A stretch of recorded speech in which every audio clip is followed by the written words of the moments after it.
I never thought my engagement would become a battleground, but that's exactly what happened when Victoria Collins decided I wasn't good enough for her brother.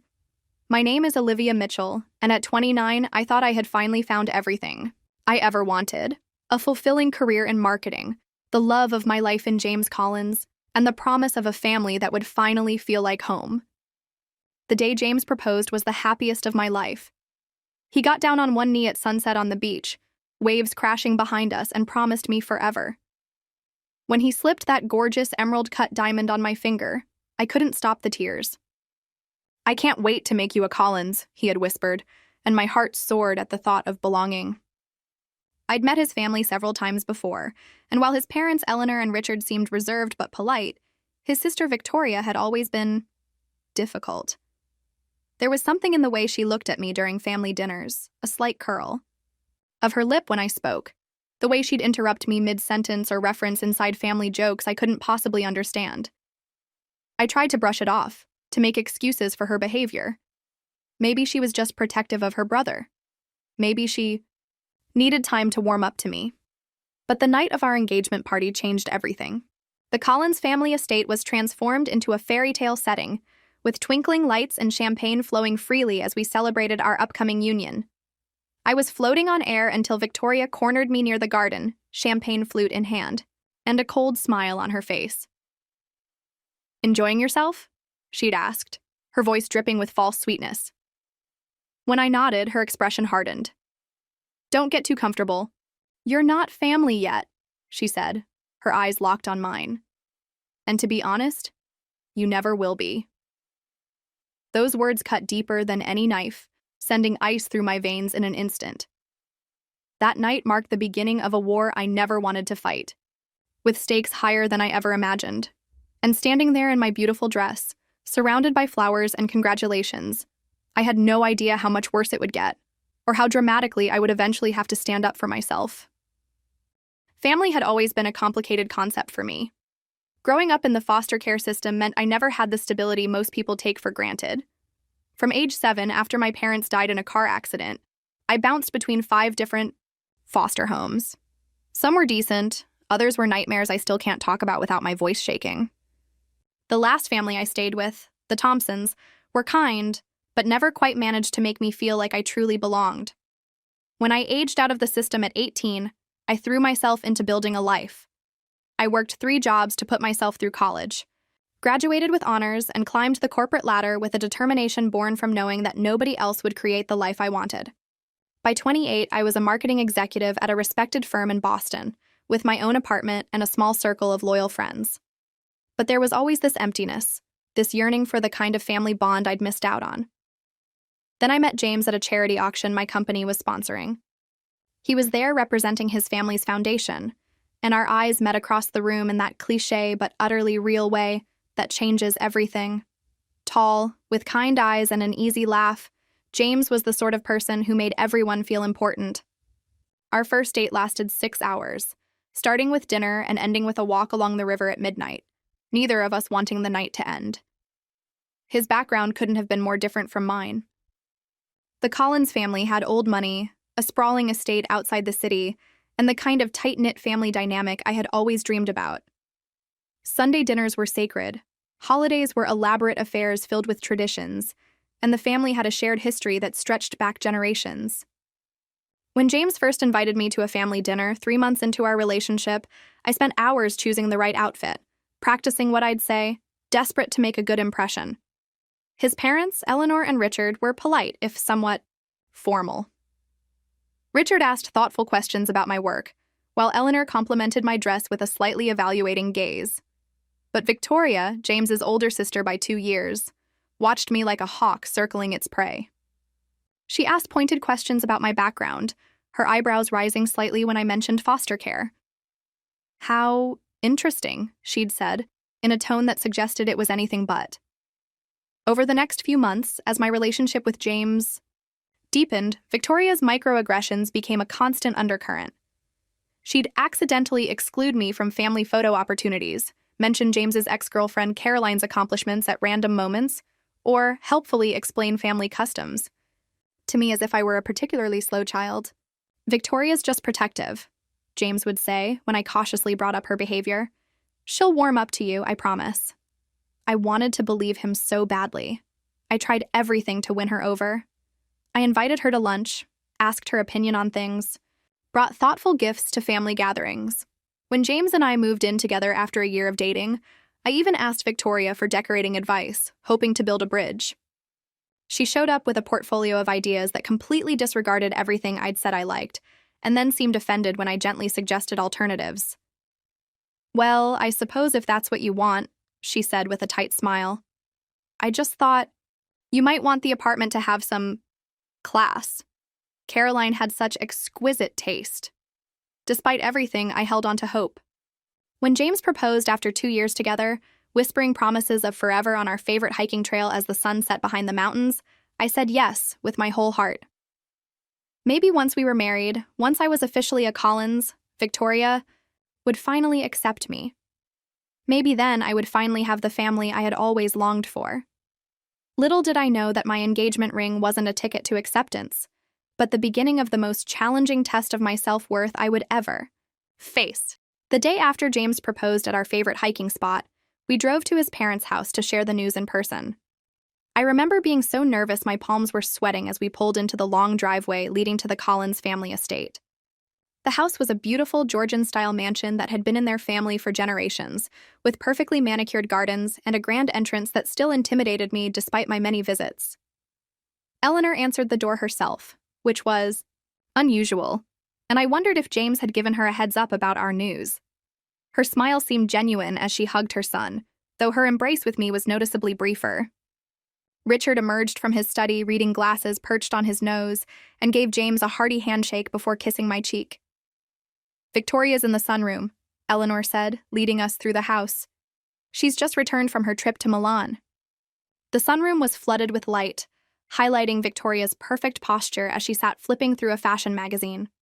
She looked up, her eyes immediately landing on my left hand where the emerald-cut diamond sparkled. Something flickered across her face so quickly I almost missed it. Displeasure? Shock?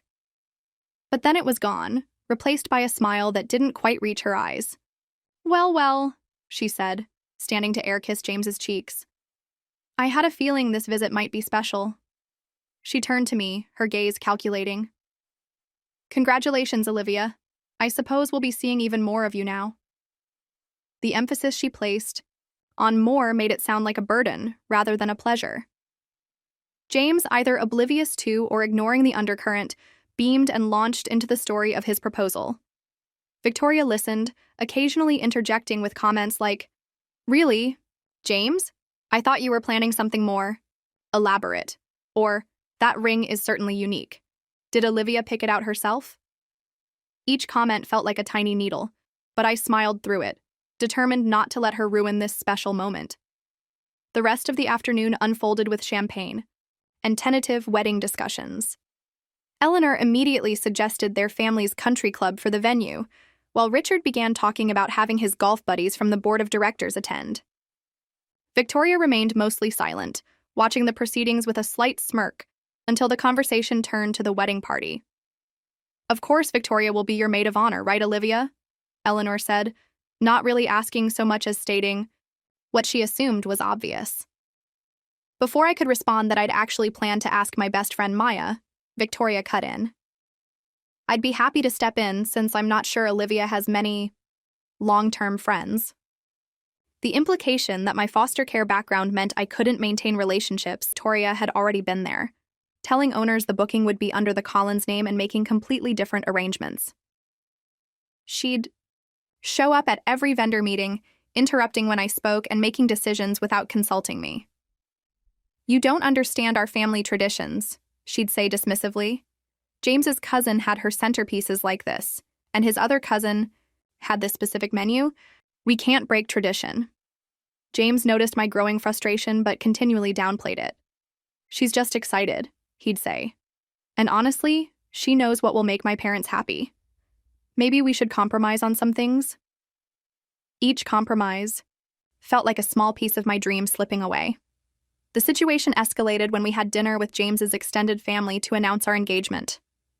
Victoria had somehow ensured I was seated at the opposite end of the table from James, next to a particularly judgmental great-aunt who spent the entire meal asking if my family had any breeding at all.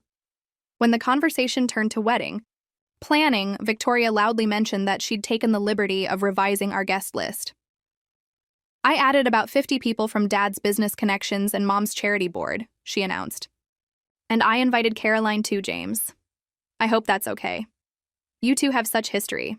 It would be a shame not to have her there. The table fell awkwardly silent as James looked between me and his sister. I don't think that's necessary, Vic, he finally said, but the damage was done. I could feel tears threatening, but refused to cry in front of this family. Later that night, in the privacy of our apartment, I confronted James about Victoria's behavior. She's deliberately trying to take over our wedding, I said. And inviting your ex-girlfriend? James, that's crossing a line. He sighed, running a hand through his hair. Victoria can be intense, I know, but she doesn't mean harm. Caroline and I have been broken up for years, and they're still friends. Victoria probably just didn't think about how it might make you feel. But that's the problem, I insisted. She's not thinking about my feelings at all. This is our wedding, not hers. James pulled me into a hug that was meant to be comforting but felt somehow dismissive. Let's just try to keep the peace, okay? The wedding is just one day. We have our whole lives ahead of us. His words should have reassured me, but instead they planted a seed of doubt. If James wouldn't stand up for me now, would he ever? And if Victoria was this controlling about the wedding, what would she be like once I was officially part of the family? Little did I know, the engagement party would provide those answers in the most painful way possible. The Collins family spared no expense for our engagement party. Their estate was transformed with thousands of twinkling lights, cascading floral arrangements, and a champagne fountain that sparkled under the stars. A string quartet played softly, in the background, as waiters circulated with trays of elaborate hors d'oeuvres. I'd spent weeks finding the perfect dress, a champagne-colored silk that made me feel like I belonged in this world of wealth and privilege. James's parents had invited over 200 people, most of whom I'd never met, a fact that left me clutching my fiancé's arm as we greeted an endless stream of business associates, distant relatives, and family friends. You look beautiful, James whispered periodically, giving my hand reassuring squeezes. Everyone loves you. I wanted desperately to believe him, especially when Eleanor introduced me to her garden club friends with an almost warm, "This is Olivia, the girl who's stolen our James's heart." The evening progressed smoothly until about 2 hours in, when James was pulled away by his father to meet an important business connection. "I'll be right back," he promised, kissing my cheek before disappearing into the crowd. I found myself suddenly alone, smiling awkwardly at people who viewed me with curious, assessing gazes. I was making my way toward the bar when Victoria appeared beside me, looking stunning in a designer gown that probably cost more than 3 months of my salary. "Enjoying yourself?" she asked with a smile that didn't reach her eyes. "It's wonderful," I replied sincerely, hoping we might share a positive moment. "The decorations are beautiful. Thank you for all your help arranging everything." Victoria took a slow sip of her champagne, her gaze traveling over my dress with a slightly curled lip. "James looks happy," she said finally. "Though I must say, I've never seen him go for someone so different from his usual type." My smile faltered slightly. Different can be good, right? Victoria's laugh was like ice cracking. "That depends. The Collins family has certain standards, Olivia. Traditions that go back generations. It takes a special kind of person to truly fit in here." She gestured around at the opulent surroundings. "This isn't just about marrying, James. It's about becoming part of a legacy." Something in her tone made my stomach tighten. "I love James," I said simply. "The rest will come with time." Victoria's expression hardened as she moved closer, lowering her voice. "Let's cut the pretense, shall we? We both know what this is about. A girl from your background with no family connections, no real pedigree to speak of, suddenly landing one of Boston's most eligible bachelors? It's quite the fairy tale." The cruelty in her words left me momentarily speechless. "That's not fair," I finally managed. "James and I love each other. That's all that matters." "Oh, sweetie," Victoria said with mock sympathy, placing a manicured hand on my arm. Love is such a temporary emotion. Do you really think it's enough to overcome everything else? You don't fit here. You never will. You're not family yet, and, to be honest, you never will be. Not really. Her words hit me like physical blows, each one perfectly aimed at my deepest insecurities. The invitations, the venue tours, even tonight, she continued, gesturing around us.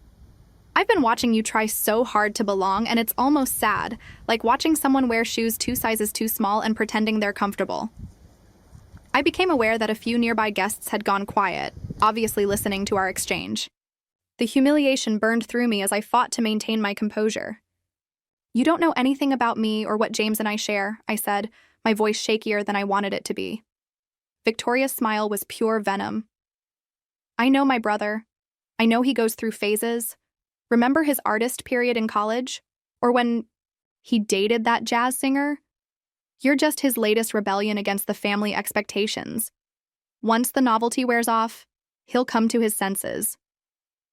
Tears pricked at my eyes, but I refused to break down in front of her. Excuse me, I whispered, turning to leave before she could see how deeply she'd wounded me. Oh, and Olivia? Victoria called after me, loud enough for others to hear. That champagne color really does wash you out. Caroline would never have made such a basic fashion mistake. I locked myself in the powder room, hands trembling as I gripped the marble countertop, struggling to regain my composure. My reflection showed mascara slightly smudged beneath one eye, and I carefully blotted it away, refusing to let Victoria's cruelty ruin the entire evening. When I finally emerged, James was waiting in the hallway, his expression concerned. There you are, he said, reaching for my hand. Dad wouldn't stop talking. Are you okay? You look upset. Your sister, I began, but found I couldn't repeat, her words without risking fresh tears. Victoria said some really hurtful things to me just now. James's expression clouded. What kind of things? I told him, watching his face for outrage, for the protective anger I desperately needed to see. Instead, he sighed and ran a hand through his hair, a gesture I was beginning to recognize as his response to conflict. She doesn't mean it, he said finally. Victoria's always been protective of me, and she sometimes says things without thinking. I'm sure she was just trying to make sure your intentions are good. The fact that he could even question my intentions after 2 years together felt like a betrayal all its own. James, she deliberately humiliated me in front of your family and friends. She said I'd never truly be a Collins. His expression softened as he pulled me into a hug. You will be, though. Once we're married, all of this will settle down. Victoria, we'll see how happy you make me, and she'll come around. I wanted to believe him. I needed to believe him. But as we rejoined the party, Victoria caught my eye across the room and raised her champagne glass in a mock toast, her smile triumphant. For the first time since James had proposed, I found myself wondering if saying yes had been a mistake. Not because I didn't love him, but because loving him might mean a lifetime of fighting for a place in a family determined to see me as an outsider. That night, lying awake beside James while he slept peacefully, I faced an uncomfortable truth. The engagement party hadn't just been a celebration of our future together. It had been the opening salvo in a war I never wanted to fight, with my sense of self-worth as the battlefield. After the engagement party, I foolishly hoped Victoria might back off, that perhaps getting her hostility out in the open would somehow clear the air. I couldn't have been more wrong. If anything, her campaign against me intensified, becoming more strategic and relentless. The first major incident happened during our registry appointment at an upscale department store. We had scheduled a private consultation, and I arrived early, excited to select items for our future home together. James was running late from a meeting, so I waited in the designated area, flipping through catalogs of fine china and crystal. Victoria appeared suddenly, sliding into the seat beside me as if she'd been invited. James asked me to step in since he's delayed, she said smoothly when I questioned her presence. He knows I have an eye for quality. Before I could object, our consultant arrived, and Victoria immediately took control, introducing herself as the sister and wedding coordinator while barely acknowledging my existence. For the next 2 hours, she steamrolled every preference I expressed, insisting on formal china patterns I found ostentatious and crystals so delicate it seemed impractical. The Collins family entertains frequently, she explained to the consultant. Olivia doesn't understand yet what that entails. When I tried to add some more casual, everyday items to the registry, Victoria laughed dismissively. Those are so quaint, but hardly appropriate. We can put those on a separate registry for your more budget-conscious friends. By the time James arrived, apologizing profusely for his delay, Victoria had essentially created a registry that reflected nothing of my taste or our needs as a couple. When I tried to explain this to James later, he seemed distracted and unconcerned. If it means that much to you, we can go back and adjust some things, he said, not looking up from his laptop. But honestly, Liv, does it really matter what pattern the plates have? His dismissal hurt more than Victoria's interference. A week later, I discovered that Victoria had somehow gained access to our wedding planning spreadsheet and deleted months of my research and notes, replacing them with her own selections. When confronted, she feigned innocence. Oh, I thought you'd want the updated information. Your original choices were so limited. The situation escalated further when wedding shower invitations went out, organized entirely by Victoria without my input. The theme she'd chosen, Collins family traditions, felt deliberately exclusionary. The event itself was even worse, held at the Collins Country Club and structured around family customs I knew nothing about. Victoria had prepared a quiz for the guests about Collins' family history, ensuring I failed publicly and repeatedly. Don't worry, she told me loudly as I fumbled another answer. You have plenty of time to learn all this. Though Caroline knew most of it already, even before she and James were engaged. The gasp from several guests confirmed what I'd suspected. Victoria had deliberately let slip that James had been previously engaged, a fact he'd mentioned to me but had asked his family not to discuss publicly since it ended badly. The humiliation burned as I felt curious eyes evaluating me against this unknown predecessor. The gifts at the shower were another calculated move. Victoria had apparently told guests to ignore our registry entirely, resulting in an array of Collins family-specific items: monogrammed linens with the family crest, heirloom-quality serving, pieces that matched Eleanor's collection, and a formal portrait of the Collins ancestral home that Victoria suggested would look perfect in your foyer to remind James of his roots. Each gift felt less like a celebration of our upcoming marriage and more like a pointed reminder that I was an outsider, trying to enter a world that didn't want me. The social media campaign was subtler, but equally devastating. Victoria began, posting throwback photos of family events, always including several of James with Caroline, using captions like, "Remembering simpler times," or "When the family was all on the same page." She never mentioned me directly, but the timing and frequency of these posts made their intended message clear. The final straw came when she began the wedding emergency text chain, excluding me but including James, his parents, and key family members. Here she shared concerns about various wedding decisions, presenting my choices as problematic and suggesting alternatives that were more appropriate for a Collins wedding. I discovered this chain only when James's phone buzzed, repeatedly during dinner one night, and I glimpsed Victoria's name with the message, "Another disaster averted." Convinced the florist to use proper arrangements instead of Olivia's wildflower idea. Crisis the 23 solved.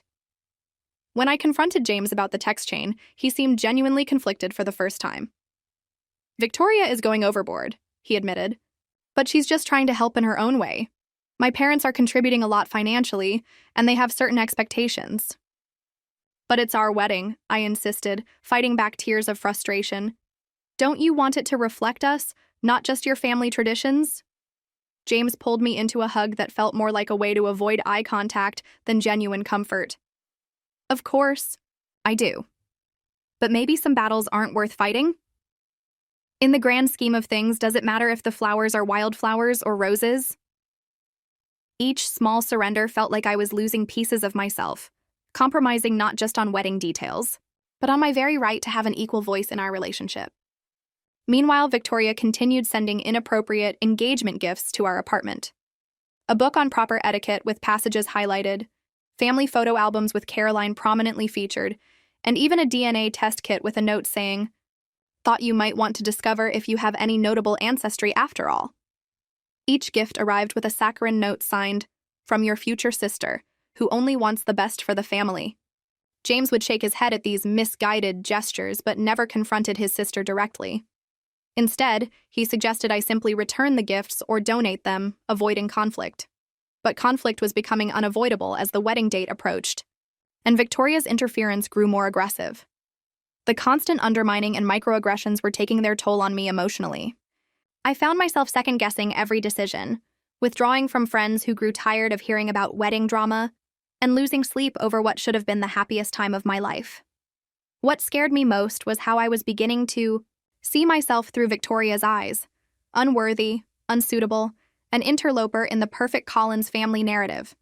The confident, self-assured woman I had worked so hard to become was slowly disappearing, replaced by someone constantly seeking approval and afraid to speak her mind. As I sat alone in our apartment one night, staring at the latest passive-aggressive gift from Victoria, I wondered how much more I could take before something inside me broke completely, or worse, before I accepted that perhaps Victoria was right about me all along. 6 months into our engagement, with the wedding just 3 months away, Victoria's campaign reached a breaking point. I arrived at a scheduled meeting with our wedding planner, excited to finalize some details that still felt authentically us, despite all the compromises. When I walked into the planner's office, I found Victoria already seated there, a portfolio open between her and the planner, who looked uncomfortable. "Oh, Olivia," Victoria said with false surprise. "I didn't realize you'd be joining us today." I looked between them in confusion. "I had an appointment scheduled," I said. "Why are you here, Victoria?" Our planner, Melissa, cleared her throat. "I received an email from Eleanor saying that you'd appointed Victoria as the primary coordinator going forward, to streamline communication." The betrayal hit me like a physical blow. "I never agreed to that," I said, struggling to keep my voice steady. Victoria smiled sympathetically at Melissa. "Family miscommunication, I'm afraid.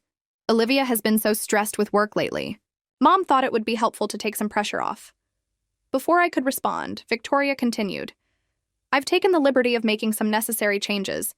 The venue you selected was simply too small for the guest list, so I've moved us to the grand ballroom at the Ritz. Much more appropriate for a Collins wedding." "You changed our venue?" I couldn't believe what I was hearing. "But we put a deposit down. We signed a contract." Victoria waved a dismissive hand. "All handled. Daddy knows the owner of the historic place you chose.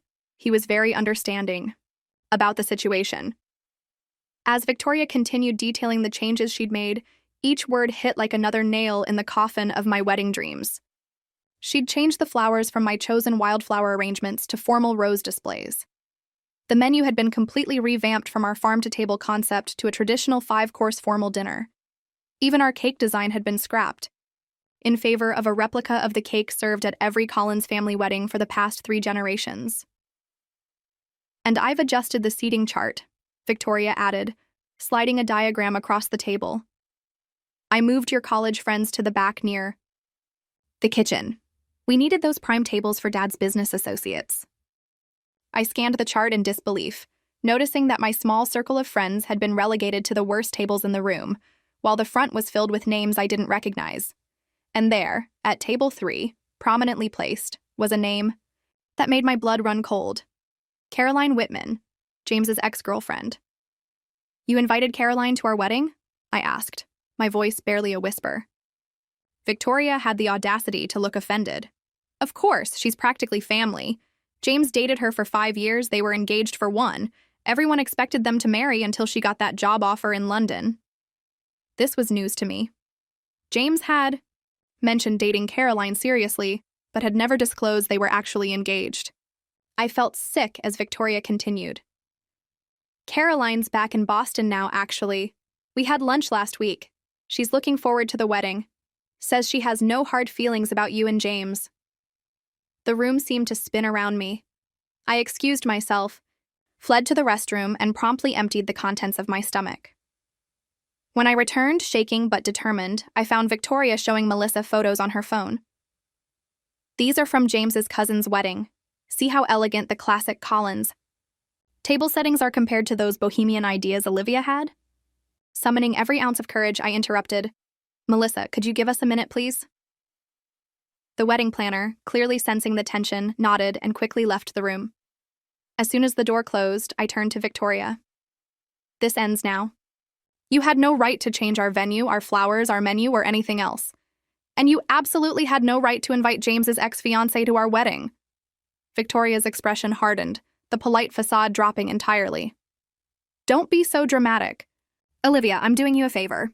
Left to your own devices, you'd embarrass yourself and the entire Collins family with your lack of taste and understanding of our traditions. It's my wedding, I insisted, voice rising despite my efforts to stay calm. Mine and James's. Not yours, not your parents'. Victoria laughed, a cold sound entirely devoid of humor. How naive you are. Collins' weddings are family affairs. They're about maintaining connections, upholding traditions, and ensuring the family's social standing. Your input is quaint, but hardly relevant in the grand scheme of things. She gathered her papers, tucking them into an expensive leather portfolio. You should be grateful, really. I'm saving you from yourself. Can you imagine how uncomfortable it would be for you if the wedding was a social failure? People would talk for years. The condescension in her tone pushed me past my breaking point. Why are you doing this? What have I ever done to make you hate me so much? Victoria's expression shifted, something almost vulnerable flashing in her eyes before the mask of contempt returned. Hate you? I don't care enough about you to hate you, Olivia. I'm protecting my family from an obvious gold digger who managed to manipulate my brother. The accusation stunned me. Gold digger? I have my own career, my own money. Please, Victoria scoffed. We both know exactly what you're after. A foster kid with no family suddenly landing one of Boston's most eligible bachelors. The Collins, name, the connections, the security you never had growing up. It's transparent. The cruel precision of her words revealed that she'd done her research on me, finding exactly the right insecurities to target. But something else she'd said caught my attention. How do you know about the changes I wanted to make to the wedding? I only discussed those with James and wrote them in my planning journal. Victoria's smirk confirmed my suspicion before she even spoke. Your password protection skills could use work. James and Olivia 2023 isn't exactly Fort Knox. I've been monitoring your planning document for months. The violation of privacy left me speechless. Victoria had been reading my private thoughts, my plans, perhaps even the personal notes I'd written about my hopes for our marriage. You had no right, I finally managed. No right to access my private files, no right to change our wedding plans, and absolutely no right to invite Caroline. Victoria stood, gathering her things. I have every right to protect my family from someone who clearly doesn't belong. You'll never be a real Collins, Olivia. The sooner you accept that, the easier this will be for everyone. She paused at the door. Oh, and don't bother running to James about this. Who do you think approved the venue change? He knows what's expected of a Collins wedding. I sat alone in the meeting room long after Victoria left, my mind racing. Was she telling the truth about James approving these changes? Had he been complicit in this takeover all along? When I finally confronted him that evening, his reaction was worse than anything Victoria could have said. I didn't exactly approve everything, he hedged, avoiding my eyes. But Mom and Victoria made some compelling points about the venue size and family traditions. They changed everything, James. Everything. And Victoria invited Caroline, your ex-fiancé. Were you ever going to tell me you were engaged before? James had the grace to look ashamed. It wasn't relevant. We broke up years ago. It became relevant when your sister invited her to our wedding. I was shouting now, months of frustration boiling over. Can't you see what Victoria is doing? She's deliberately trying to hurt me, to push me away. James ran his hands through his hair, his go-to stress gesture. Victoria can be difficult, I know, but she means well. She wants the wedding to be perfect. Perfect for whom? Not for me. Not for us. For your family, for their social standing, for everyone except the bride. I was crying now, hating the weakness but unable to stop. When are you going to stand up for me, James? When are you going to put us first? His silence was deafening, stretching between us like an unbridgeable chasm. Finally, he sighed. Let me talk to Victoria, okay? I'll sort this out. But his words lacked conviction, and in that moment I realized a devastating truth. James would always choose the path of least resistance. He would always prioritize peace with his family over standing up for me. and I had to decide if I could live with being second best for the rest of my life. Later that night, as James slept beside me, I lay awake staring at the ceiling, Victoria's words echoing in my mind. "You'll never be a real Collins." Maybe she was right, but not for the reasons she thought.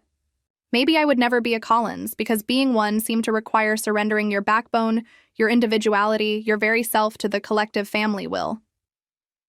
For the first time, I allowed myself to seriously question whether this marriage was what I really wanted, whether loving James was enough to justify the price his family was demanding I pay. The week after discovering Victoria's wedding coup, I called in sick to work, something I'd never done without legitimate illness. I needed space, time to think without James's placating words or Victoria's venom clouding my judgment. Our apartment suddenly felt suffocating, filled with engagement gifts and wedding magazines that now seemed like props in a play I wasn't sure I wanted to perform in. I packed an overnight bag and texted James that I needed a few days at Maya's place to clear my head. His response was telling, "Take all the time you need. I'll smooth things over with Mom and Victoria about the wedding changes. Not, I'm sorry, or I'll fix this." Just another promise to manage his family's expectations rather than support mine. Maya welcomed me with open arms, no questions asked until I was ready to talk. We'd been friends since college, roommates for 3 years before I moved in with James. She'd witnessed my journey from insecure foster kid to confident professional, and she'd never liked how I changed around the Collins family. "You shrink yourself," she'd observed once after a dinner with them, "like you're trying to take up less space." After ordering takeout and opening a bottle of wine, I finally broke down and told her everything, from Victoria's cruel words at Weiss, the engagement party to the wedding planning takeover and the Caroline revelation. Maya listened without interrupting, her expression growing increasingly concerned. When I finished, she set down her wine glass deliberately. "Liv, I need to ask you something, and I need you to really think before you answer. If Victoria and the Collins family weren't in the picture, would you still want to marry James?" The question hit me like a bucket of cold water. I'd been so focused on Victoria's behavior that I hadn't fully examined James's role in all this. "I love him," I said automatically. Maya nodded. "I know you do, but that's not what I asked. Do you want to marry him, knowing what you know now about how he handles conflict? About how he prioritizes his family's wishes over yours?" I stared into my wine glass, searching for clarity. "He's not a bad person, Maya. He's just conflict-averse. He wants everyone to be happy." "But everyone can't be happy in this situation," Maya pointed out gently. "And when forced to choose, he consistently chooses their happiness over yours. What does that tell you about your future together?" The truth of her words settled heavily in my chest. James wasn't malicious like Victoria, but his passive acceptance of her behavior, his unwillingness to establish boundaries with his family, was its own kind of betrayal. "I grew up without a family," I said finally, tears welling. "Maybe I've been so desperate to belong somewhere that I've been willing to accept things I shouldn't." Maya reached across the table to squeeze my hand. "You deserve to be more than tolerated, Liv. You deserve to be celebrated just as you are." That night, sleeping on Maya's couch, I dreamed of Mrs. Thompson, my last foster mother. She'd been a quiet, dignified woman who took in teen girls that other homes had rejected. The day I aged out of the system, she'd given me a simple silver bracelet. "Your worth isn't determined by others," she told me. "It comes from within. Never forget that." I woke up reaching for that bracelet, which I still wore every day. Somehow in the whirlwind romance with James, in my desire to finally have the family I'd always craved, I'd forgotten Mrs. Thompson's wisdom. I'd allowed Victoria and the Collins family to make me question my worth, to make me feel like I should be grateful for their conditional acceptance. Over the next 2 days, I did some serious soul-searching. I reread old journals, looked at photos of myself before and after meeting James, and realized with startling clarity how much I'd changed. The confident, independent woman who had put herself through college and built a successful career had slowly been replaced by someone who constantly sought approval, who doubted her own judgment, who apologized for taking up space. I'd been so focused on becoming a Collins that I'd been losing Olivia Mitchell in the process. On the 3rd day, Maya came home from work to find me surrounded by wedding magazines, methodically tearing out pages. "Spring cleaning?" she asked, setting down her bags. I looked up with a clarity I hadn't felt in months. "I'm taking back my wedding. And if that's not possible, then I'm taking back myself." Maya smiled, recognizing the return of the friend she'd known. "So you're not calling it off?" I considered the question carefully. "Not yet. I love James, and I think he loves me. But something has to change. I can't keep shrinking myself to fit into their world. Either we build our own world together, or we don't have a future." That evening, I returned to our apartment. James was waiting anxiously, looking like he hadn't slept well. "I've been so worried," he said, pulling me into a hug. "I tried calling." "I needed space," I explained, gently extracting myself. I needed to remember who I am without all the Collins family drama. James's expression fell. "Liv, I'm sorry. About the wedding changes. I told Victoria she went too far. We can change things back." "This isn't just about the wedding," I said, motioning for him to sit down. "It's about us, about our future. James, do you realize that in every conflict with your family, you choose the path that keeps them happy, even at my expense?" He started to protest, but I held up a hand. "Think about it. Really think. When Victoria insulted me at our engagement party, you made excuses for her. When she took over our wedding planning, you went along with it. You even kept your previous engagement secret because it might cause waves." James looked genuinely shocked. "That's not fair. I'm caught in the middle here." "And that's exactly the problem," I replied. "You shouldn't be in the middle. We should be a united front. Partners. But instead, you're trying to please everyone.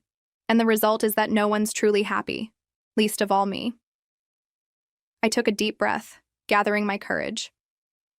"I need to know, James. If it comes down to a choice between standing up to your family or giving in to keep the peace, which will you choose?" His hesitation told me everything I needed to know. "I love them, Liv. They're my family. But I love you too. But when those loves conflict, when Victoria deliberately humiliates me or your mother overrides my wishes, where do your loyalties lie then?" James ran his hands through his hair, a gesture I now recognized as avoidance. "Why does it have to be either or? Why can't we all just compromise?" In that moment, I saw our future with painful clarity.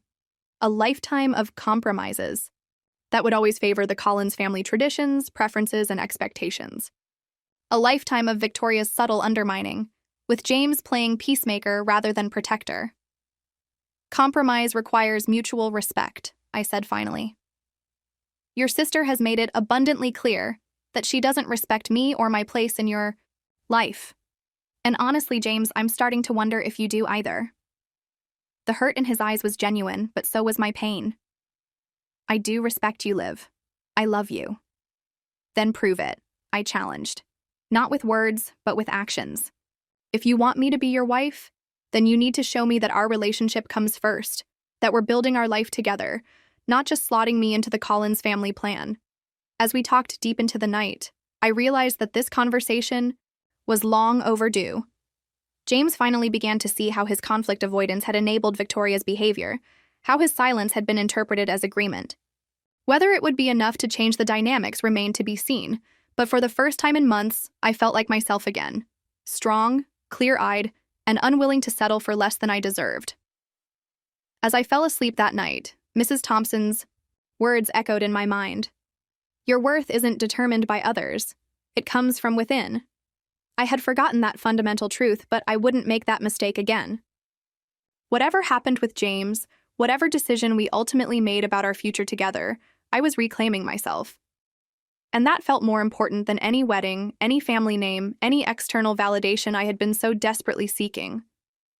The morning after our heart-to-heart, James and I agreed we needed to address the situation with his family directly.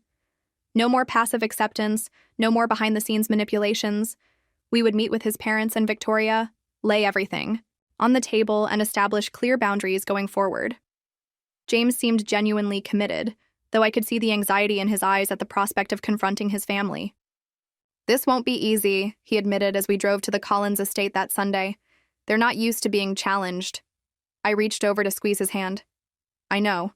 But if we're going to have any chance at a healthy marriage, this has to happen. Eleanor answered the door herself, surprise registering on her face when she saw me. Olivia, we weren't expecting you. James mentioned he was coming for lunch, but I asked her to join us, James said firmly, taking my hand as we stepped into the foyer. We have some things we need to discuss as a family. Eleanor's expression tightened slightly, but she nodded. Richard is in his study. I'll get him. Victoria arrived a few minutes ago. She's in the sunroom. The sunroom, I thought wryly, the scene of so many uncomfortable encounters. It seemed fitting this confrontation would happen there too. Victoria was scrolling through her phone when we entered, her expression shifting from boredom to sharp interest when she saw me. Olivia, what a surprise. Her tone suggested it was not a pleasant one. James didn't mention you'd be joining us today. Before I could respond, James spoke up. I asked Olivia to come. We need to clear the air about some things. Victoria's eyebrows rose slightly. Oh? What things? Her innocent tone didn't match the calculating look in her eyes. We sat in uncomfortable silence until Eleanor returned with Richard, both looking concerned. James says you have something to discuss, Richard said, taking a seat beside his wife on the sofa opposite us. Victoria remained in her armchair, slightly apart from the group but watching intently. James took a deep breath, and I felt a surge of pride when he began speaking clearly and directly. There's been a situation developing that Olivia and I can no longer ignore.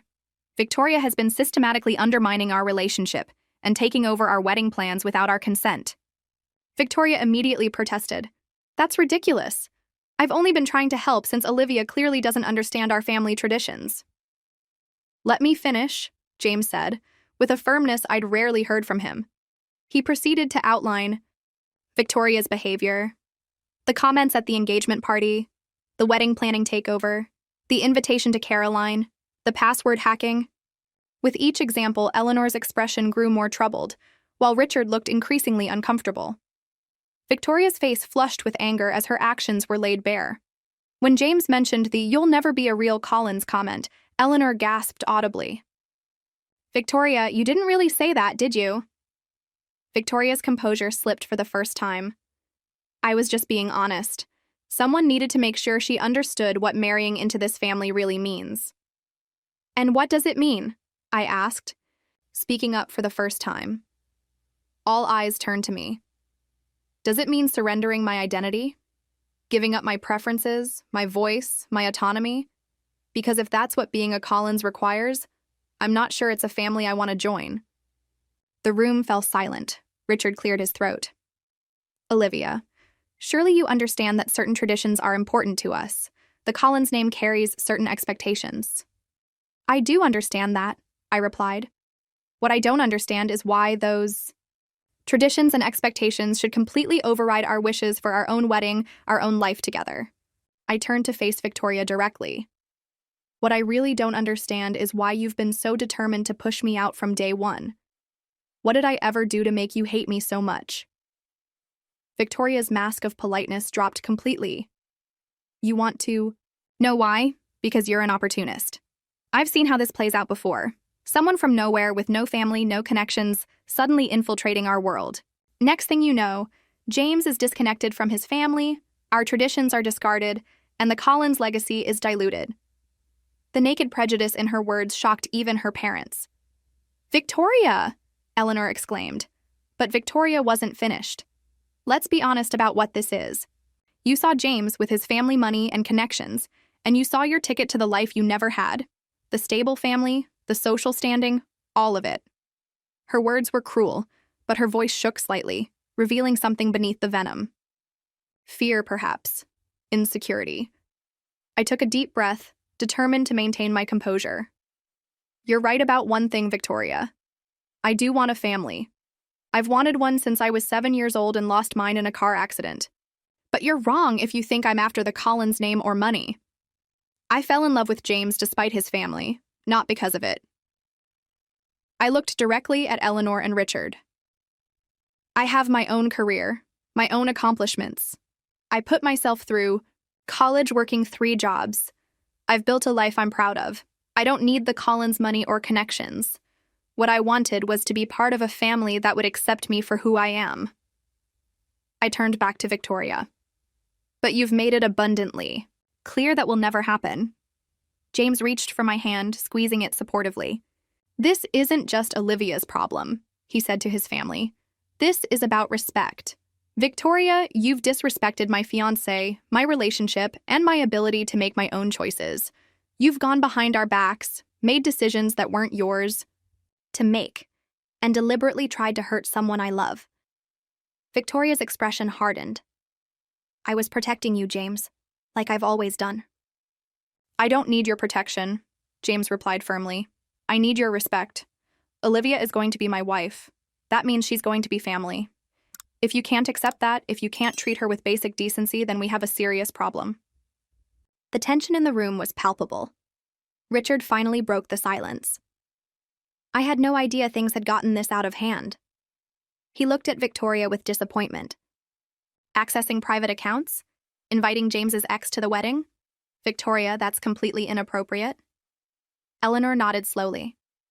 I knew you were helping with the wedding planning, but I didn't realize you were making changes without Olivia's consent. She turned to me with what appeared to be genuine remorse. Olivia, I owe you an apology. I should have been more aware of what was happening. Victoria stood abruptly. So that's it? You're all taking her side now? After everything I've done to maintain our family standards? This isn't about sides, James said wearily. It's about respect. Olivia and I are getting married. We're starting our own family. You can either support that or not, but you don't get to interfere or undermine us. Victoria looked from face to face, seemingly shocked to find no allies. In a last desperate move, she turned to me. Someone from your background should be grateful we're accepting you at all. The room fell silent at this final, brutal insult. Even Victoria seemed to realize she'd gone too far. Eleanor stood, her face pale with anger. Victoria, that's enough. You will apologize to Olivia immediately. But I was done accepting hollow apologies. Actually, I don't want her apology, I said, rising from my seat. What I want is for this behavior to stop. Completely. And if it doesn't, James and I will need to reconsider not just Victoria's role in the wedding, but all of your involvement going forward. It was a bold statement, one that could have backfired terribly. But to my surprise, Richard nodded. That's fair. More than fair, given the circumstances. Victoria looked at her father in disbelief. Dad, you can't be serious. Richard's expression was firm. I've heard enough, Victoria. Your behavior has been inexcusable. You will step back from the wedding planning entirely, and you will find a way to make this right, or there will be consequences. Victoria stormed out without another word, the front door slamming moments later. In the uncomfortable silence that followed, Eleanor surprised me by moving to sit beside me. Olivia, I'm truly sorry. I've been so focused on traditions and doing things the Collins way that I didn't consider what you might want. That was wrong of me. Her apology seemed sincere, though I wondered if it would translate to actual change. Richard added his own apology, acknowledging that they had allowed Victoria's behavior to continue unchecked for too long. As we drove home later, James reached for my hand. I'm proud of us, he said quietly. That couldn't have been easy for you. Or for you, I acknowledged. Standing up to your family took courage. He nodded thoughtfully. It did, but it also felt right. Like I was finally being honest about what matters most to me. It was a start, I thought. A significant one. But as we pulled into our apartment complex, I knew the real work was just beginning. Victoria's hostility wouldn't disappear overnight, and years of family dynamics wouldn't change with a single confrontation. The question was whether James would maintain his newfound backbone, and whether his parents' apparent remorse would translate to respect going forward. Only time would tell if today's confrontation was truly a turning point or merely. While I appreciated their efforts, I wasn't ready to simply pretend nothing had happened. The wounds were still too fresh, the trust too damaged to return to business as usual. After careful consideration, I decided it was time to take concrete actions to reclaim our wedding and establish clear boundaries. The first step was to address Victoria's wedding planning coup. I'm meeting with Melissa today to reset everything, I told James over breakfast. The venue, the flowers, the menu, all of it. But I want to be sensitive to your family's traditions too. Are there any that are truly important to you? James considered the question seriously. The Collins family crest on the cake is something my grandparents would appreciate. And maybe the traditional first dance song? But honestly, Liv, the rest is just pomp. I want our wedding to reflect us, not just my family history. His answer reassured me that he was still committed to our united front. That afternoon, I met with Melissa, who seemed relieved that the tension between me and Victoria had been addressed. I've been in an impossible position, she admitted. Victoria was so insistent, and with Eleanor backing her. I understand, I assured her. But going forward, you'll be working directly with James and me. Any changes must be approved by both of us in writing. With Melissa's help, I meticulously undid Victoria's changes, restoring our original venue, the historic greenhouse with its soaring glass ceilings and lush greenery. We reverted to our chosen menu of locally sourced, seasonal fare, though I did incorporate a traditional Collins family dessert as a respectful nod to James's heritage. The seating chart was completely redesigned, ensuring my friends had proper placement and, most importantly, removing Caroline from the guest list entirely. Next came the difficult task of addressing Victoria's inappropriate gifts.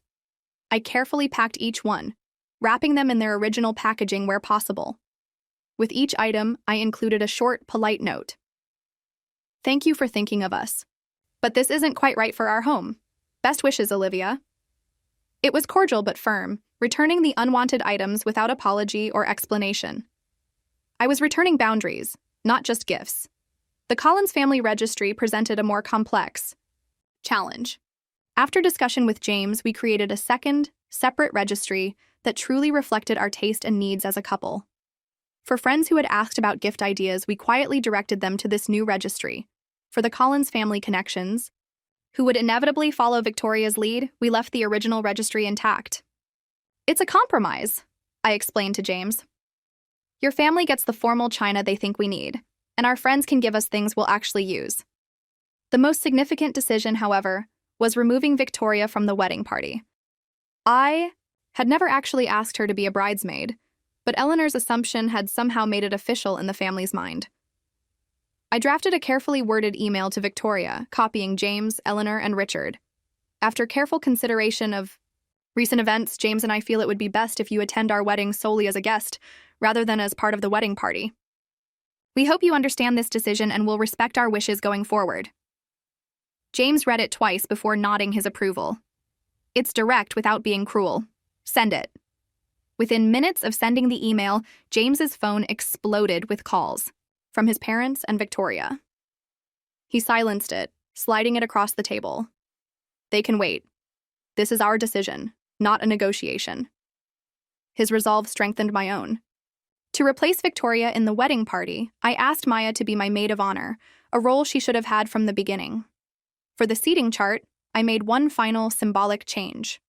Victoria's prime reception seat, originally placed at the family table near the couple, was reassigned to my coworker, Diane, who had been unexpectedly supportive throughout the entire ordeal, offering advice and perspective when I needed it most. Is that petty? I asked James, showing him the change. He considered it briefly before shaking his head. It's not petty to surround yourself with people who genuinely support you on our wedding day. That's just self-care. His perspective had shifted so dramatically from the conflict-avoidant man who had made excuses for his sister's behavior. The final piece of reclaiming our wedding was selecting a new coordinator to replace Victoria. Maya recommended her cousin Rebecca, a professional event planner who specialized in personalized weddings that told a couple's unique story.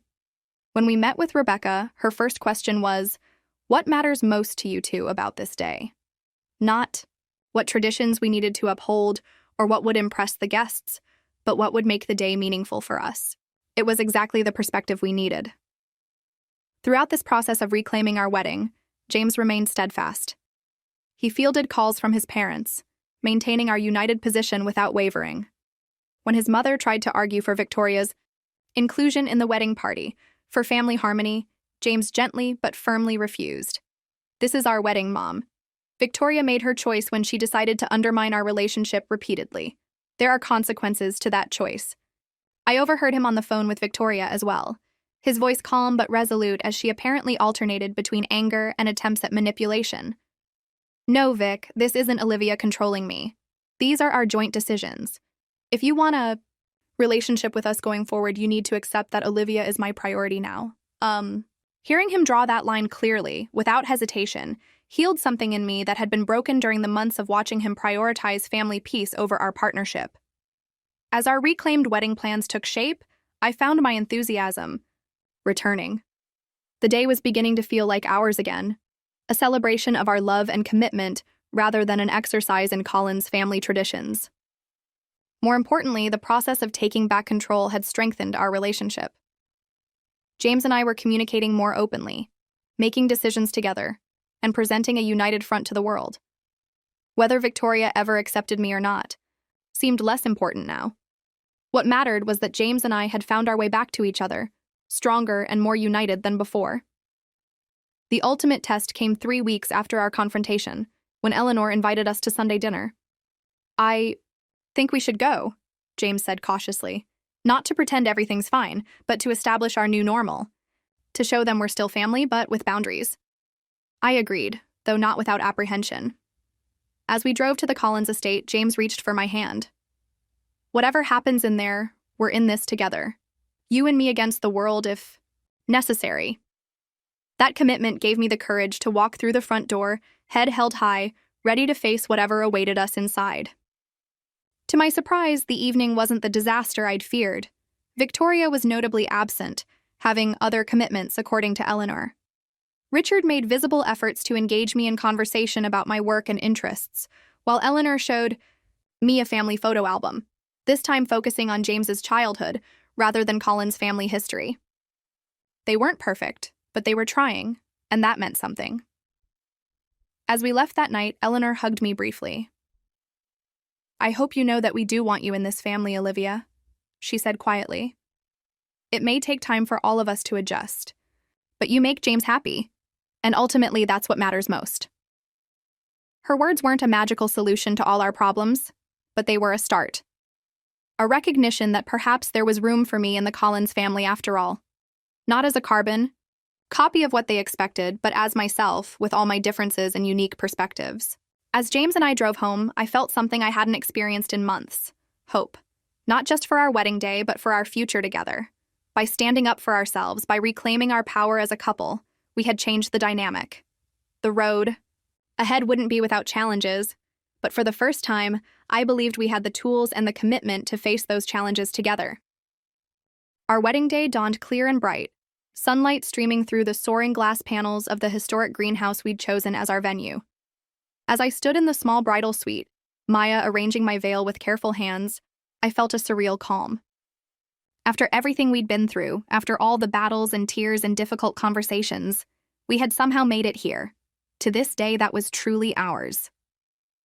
You look incredible, Maya said, stepping back to admire the simple, elegant gown I'd chosen. Not a traditional Collins bride's dress with its layers of lace and obligatory family pearls, but a sleek, modern design that made me feel both beautiful and authentically myself. Are you nervous? I considered her question carefully. Not about marrying James, but I am wondering how the family dynamics will play out today. Victoria had ultimately been invited as a regular guest, after several conversations with James and his parents. She had offered a stilted apology, clearly orchestrated by Eleanor, which I had accepted with equal formality. We both understood it was a peacekeeping measure rather than a genuine reconciliation, but it was a starting point. Just focus on James today, Maya advised, adjusting a strand of my hair. This is about you two, not the Collins family drama. She was right, of course. As I prepared to walk down the aisle, I reminded myself that this day belonged to James and me. The greenhouse looked magical, transformed with wildflowers and twinkling lights that created the enchanted garden feeling I'd always wanted. Our guests were a balanced mix of my friends and colleagues, James's family connections, and the people who had supported us as a couple. As the music began and I took my first steps down the aisle, I saw James waiting for me, his expression a mixture of awe and love that melted away any lingering anxiety. I barely registered the Collins family in the front row. Victoria sitting stiffly beside her parents. All I could see was James, the man who had chosen me, who had ultimately stood beside me when it mattered most. Our vows were personal, promises we had written together during those difficult weeks of reclaiming our relationship. James's voice was steady as he committed not just to loving me, but to building a life that honored both our needs, to creating new traditions together, to standing with me as a partner in all things. When he slipped the ring on my finger, his eyes locked with mine, I felt the last pieces of doubt dissolve. This was right. We were right. The reception that followed was unexpectedly joyful. Without Victoria's controlling influence, the atmosphere was relaxed and genuine. Eleanor and Richard made visible efforts to welcome my friends, engaging them in conversation and showing interest in their lives. Several of James's relatives sought me out to express their support, a few even confiding that Victoria's behavior had long been a source of family tension. "She's always needed to be the center of attention," James's cousin Melissa whispered. Ever since they were kids. When James brought Caroline home, Victoria did the same thing, though Caroline just put up with it to keep the peace. This revelation explained so much about the dynamics I'd observed. Victoria's issue wasn't just with me, it was with anyone who threatened her position in her brother's life. Dinner was delicious, the locally sourced menu earning compliments even from the Collins family traditionalists. Our cake featured a small, tasteful rendition of the family crest alongside our monogram, a visual representation of the balance we'd struck between honoring tradition and creating something new. I noticed Victoria watching as we cut the cake, her expression unreadable. But when our eyes briefly met across the room, she gave a small, tight nod that felt like the closest thing to acceptance I could expect. The most meaningful moment came during James's speech. After thanking guests for coming, he raised his glass and looked directly at me. "Olivia, you've taught me what true partnership means. You've shown me that love requires courage sometimes. The courage to stand up for what matters even when it's difficult. I promise to remember that lesson every day of our lives together." His words brought tears to my eyes, acknowledging our journey without dwelling on the painful parts. Eleanor approached me later as I stood watching James dance with Maya during a break in the festivities. "You've created something beautiful here," she said, gesturing around the room. "Different from what I imagined, but lovely in its own way." She hesitated before adding, "I hope you know that we are trying, Olivia. It may not always be perfect, but we do want to welcome you properly." "Thank you," I said sincerely. "That means a lot to me." And it did. This acknowledgement that we were all learning, all adjusting to new realities and relationships. As the night progressed, I found myself sitting beside Diane, my coworker who had replaced Victoria in the seating chart. "Having fun in your VIP seat?" I asked teasingly. She laughed, gesturing toward the Collins family table where Victoria sat alone, Eleanor and Richard having moved to mingle with other guests. "Worth every bit of drama, I'm guessing." I followed her gaze, feeling not triumph, but a surprising hint of compassion. Victoria looked isolated, despite being surrounded by family friends. Her need to control, to dominate, had ultimately left her alone on a day of connection and celebration. "It wasn't about the seat," I said quietly. "It was about being valued, being seen for who I actually am." Diane nodded understanding. "Well, from where I'm sitting, you've won more than a battle over a seating chart. You've found your voice. Not everyone manages that." Her observation stayed with me as the evening continued. I had found my voice, and more importantly, James had found his. We'd created boundaries that would serve us well in our married life, establishing from the beginning that we were a unit, partners who supported each other even when it was difficult. After our honeymoon, a 2-week escape to a quiet coastal town far from family expectations, James and I began the work of building our life together. We established new rituals that honored both our backgrounds, Sunday brunches that were casual and welcoming, unlike the formal Collins family dinners, holiday celebrations that blended traditions, weekends spent with friends who supported our relationship. We maintained contact with James's family, but on our terms. Dinners at the Collins estate became monthly rather than weekly occurrences. When Victoria tested boundaries, as she occasionally did, James addressed it immediately rather than making excuses. Slowly, tentatively, a new dynamic emerged. Eleanor called occasionally just to chat, showing interest in my work and life without the evaluating undercurrent I'd previously felt. Richard invited us to events as a couple, making efforts to introduce me as James's wife, rather than simply attaching me to the Collins name. Even Victoria showed small signs of change, though. Our relationship remained formal and careful. She sent a surprisingly thoughtful gift for our first anniversary, a custom photo album with a note saying simply, "Building new memories together." It wasn't forgiveness or friendship, but it was acknowledgement, and that was something. 1 year, after our wedding, James and I returned to the greenhouse venue for dinner, reminiscing about the journey that had brought us there. "Any regrets?" he asked as we sipped wine in the same space where we'd exchanged vows. I considered the question seriously. About marrying you? Never. About how everything unfolded with your family? Actually, no. As painful as it was, I think we needed to go through that fire to become who we are now. James nodded thoughtfully. It forced me to grow up in ways I needed to stop trying to please everyone and start standing for something. He reached for my hand across the table. "I'm sorry it was so hard, but I'm grateful for where we landed." As we walked hand in hand through the garden afterward, I reflected on the lessons of our journey. I had wanted a family so desperately that I'd nearly lost myself trying to fit into one that wasn't ready to accept me as I was. The irony was that in finding the courage to stand up for myself, to draw boundaries and demand respect, I had actually created the possibility for genuine family connections based on mutual respect rather than conformity. The most valuable lesson wasn't that love conquers all. It was that love requires courage and work from both partners. It requires standing together when faced with external pressures, creating boundaries that protect your relationship, and sometimes making difficult choices about where your priorities lie. Family could be wonderful and nurturing, but it could also be complicated and challenging. The key was building relationships based on authenticity and respect, whether with the family you were born into, the family you married into, or the family you chose along the way. As James and I created our own definition of family, one based on acceptance rather than conformity, I finally understood what Mrs. Thompson had tried to teach me all those years ago. Your worth isn't determined by others. It comes from within. And when you truly believe that, you become capable of forming relationships that enhance your life rather than diminish it. My journey from unwanted foster child to confident wife hadn't been easy, but standing there with James, secure in our partnership and the boundaries we'd established, I knew it had been worth every difficult moment. We had fought for our right to define our own relationship, our own wedding, our own family dynamics. And in that fight, we had discovered not just each other's strength, but the true meaning of family. One that had nothing to do with names or traditions and everything to do with love, respect, and acceptance. Thank you so much for taking the time to hear my story. Has anyone else ever had to set boundaries with difficult in-laws or future in-laws? How did you handle it? I'd love to hear your experiences in the comments below.